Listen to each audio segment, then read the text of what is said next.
Hello friends, स्वागत है आपके अपने यूट्यूब चैनल गायत्री ऑफिशियल में। आपका एसएससी कांस्टेबल जीडी 2018। देखिए, 2018 की हमारी भर्ती जो है वो 60,000 के आसपास कैंडिडेट्स को भर्ती करना था, लेकिन उसमें कितना हुआ, जब फाइनल रिजल्ट जारी होता है उस समय तक लगभग 55,000 कैंडिडेट भर्ती होते हैं।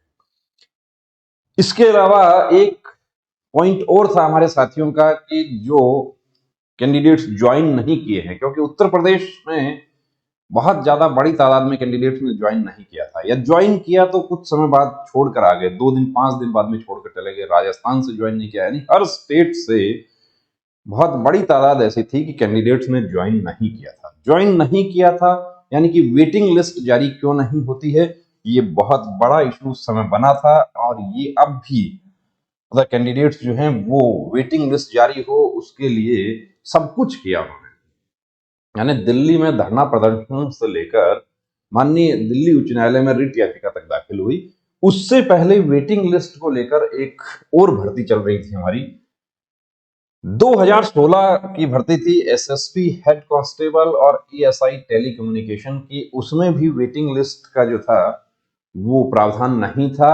वेटिंग लिस्ट के बारे में कुछ नहीं लिखा गया था नोटिफिकेशन में, लेकिन इसको लेकर भी कुछ हमारे साथियों ने चैलेंज किया। माननीय दिल्ली उच्च न्यायालय में रिट पिटीशन दाखिल हुई कि 72 कैंडिडेट्स या 74 कैंडिडेट्स इस तरीके से जो ज्वाइन नहीं किए हैं, क्योंकि एक भर्ती प्रक्रिया लंबे समय तक चलती है, तो जाहिर सी बात है कि जो कैंडिडेट्स दूसरी जगह सेलेक्ट हो गए उन्होंने ज्वाइन नहीं किया। ज्वाइन नहीं किया तो ये जो है हेड कांस्टेबल एएसआई, हेड कांस एसएसबी, हेड कांस्टेबल ईएसआई में कैंडिडेट्स वेटिंग मतलब बचे नहीं थे, लेकिन यहां पर वैकेंसी फिल नहीं हुई थी। तो जिन कैंडिडेट्स का मेडिकल हो गया था उन्होंने रिट पिटीशन दाखिल की, और एसएससी जीडी में तो ऐसे तादाद ज्यादा थी, रिट पिटीशन दाखिल हुई। और जब देखिए रिट पिटीशन की भी बात आई थी, उस समय भी क्या होता है कि हमारी न्यायपालिका जो है वो यदि किसी के साथ अन्याय होता है तो वो क्या करेगा, कहां जाएगा। उसके लिए हमारा संविधान है, हमारी न्यायपालिका है। चाहे मेडिकल से रिलेटेड इश्यू हो या वेटिंग लिस्ट, मेडिकल के बहुत सारे ऐसे कैंडिडेट एसएससी जीडी में ही सामने आए कि जो अब तक उनके मेडिकल हो रहे हैं, अभी भी मेडिकल हो रहे हैं। कल भी एक कैंडिडेट का री मेडिकल हुआ, जिनको री मेडिकल में ब्लड प्रेशर के पॉइंट में अनफिट कर दिया था, उनका कल री मेडिकल हुआ है। अब जो रिट पिटीशन दाखिल हुई थी उसका देखिए फैसला आ गया है, और ये आपको दिखा देते हैं। आप इसको अच्छे से ऑर्डर देख लीजिए, और ये ऑर्डर जो है आपको माननीय दिल्ली उच्च न्यायालय की साइट पर आपको मिल जाएगा। रिट पिटीशन जो है वो कंबाइंड ऑर्डर हुआ है। रिट पिटीशन को का इनका रिजर्व कब हुआ था? रिजर्व हुआ था 13 दिसंबर 2022 को। फैसला सुरक्षित रख लिया गया था। और कब ऑर्डर प्रोनाउंस किया गया? तो दिसंबर 21 2022 को ऑर्डर जारी कर दिया गया है माननीय दिल्ली उच्च न्यायालय की तरफ से, जिसमें 4 सप्ताह का समय दिया गया है कि 4 सप्ताह में जो अनफिल्ड वैकेंसीज है उनको मेरिट के अकॉर्डिंग फिल किया जाए। पूरा ऑर्डर आपको माननीय दिल्ली उच्च न्यायालय की साइट पर मिल जाएगा। आप पूरा ऑर्डर अच्छे से आप पढ़ सकते हैं। और ये बहुत बड़ी जीत है हमारे तमाम उन कैंडिडेट्स की कि जिन्होंने उस समय फाइट शुरू की। कि सबसे बड़ी बात है, देखिए, कोई भी जंग जीतनी है तो उसके लिए पहला काम क्या करना है कि जंग की शुरुआत करनी होगी, और इन्होंने शुरुआत की। अब इसमें कौन है, देखिए, रिट पिटीशन नंबर 1 कौन है? WPC, ये रिट पिटीशन का नंबर है। और ये उसके बाद में जो अपील किया उसका नंबर है, सुभाष छिल्लर एंड अदर्स। दूसरा है Pankaj Kumar and others, Bhanot Suresh and others, Raju Roy and others, Prem Singh and others. ये रिट पिटिशंस हैं।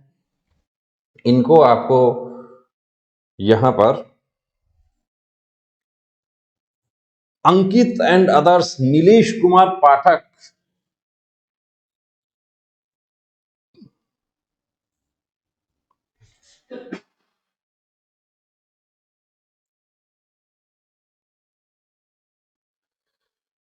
Krishna and others, mister Rupa Kumar and others, Ashwatthama and others, Bhavna and others. और किसके खिलाफ हैं ये रिट पिटिशंस? देखिए, तो ये 11 रिट पिटिशन हैं।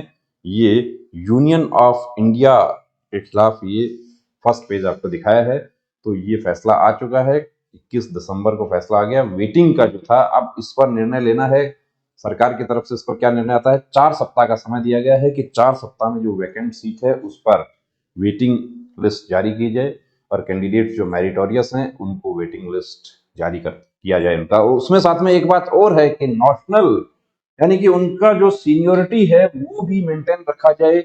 जो उनके 2016 के या 2018 के जो कैंडिडेट्स एसएसबी या एसएससी जैसा भी हम बात करें भर्ती का, वो जब ज्वाइन किए हैं उस समय से उनकी सीनियोरिटी मेंटेन की जाए। हालांकि बैक वेजेस के बारे में यहाँ पर लिखा गया है कि बिना बैक वेजेस यानी कि वेतन नहीं मिलेगा, लेकिन सीनियोरिटी उस समय की मिलेगी। और बहुत ऐतिहासिक ऑर्डर है। हमारे तमाम उन साथियों को हार्दिक बधाई और शुभकामनाएं। और देखिए उनके हौसले को सलाम करते हैं, उनके जज्बे को सलाम करते हैं कि वो एक रूरल बैकग्राउंड से बिलोंग करते हुए भी, कि जहां पर इतनी समझ नहीं होती, कानूनी प्रक्रिया की जानकारी नहीं होती, और आजादी के इतने समय बाद भी आज भी लोग कोर्ट कचहरी से बचने की कोशिश करते हैं। लेकिन इन लोगों ने इनिशिएटिव लिया, ये लोग आगे आए तो उसका फैसला हमारे सामने आ गया है। कंप्लीट जो ऑर्डर है, पूरा डिटेल ऑर्डर, वो माननीय दिल्ली उच्च न्यायालय की साइट पर अवेलेबल है। इसके अलावा काफी कैंडिडेट्स ने हमें पूरा ऑर्डर भी शेयर किया था और उसके बारे में जानना चाहा था। तो ये ऑर्डर जो है बिल्कुल आपके पक्ष में है। 2018 के एसएससी जीडी कैंडिडेट्स के फेवर में है कि जो वैकेंट सीट है जो उस समय फिल नहीं हुई उसको फिल किया जाए, और एसएसबी 2016 हेड कांस्टेबल टेलीकम्युनिकेशन के वो कैंडिडेट्स जो बचे हुए हैं, जो बची हुई वैकेंसी है, उसमें अभी तक काफी कैंडिडेट्स ऐसे हैं उसमें भी जो दूसरी जगह ज्वाइन कर गए होंगे। एसएससी जीडी वाले भी एसएससी जीडी 2021 में ज्वाइन कर गए, लेकिन ज्वाइन कर गए कोई बात नहीं, आपका नेशनल सीनियोरिटी जो है वो कहां से काउंट होगा इसमें, 2018 वाले आपके साथी जो ज्वाइन किए हैं तब से काउंट होगा। तो बने रहिए दोस्तों चैनल के साथ, और यदि आपने सब्सक्राइब नहीं किया तो प्लीज सब्सक्राइब करें। इसी तरह के लेटेस्ट अपडेट पाने के लिए बेल आइकन को प्रेस करें।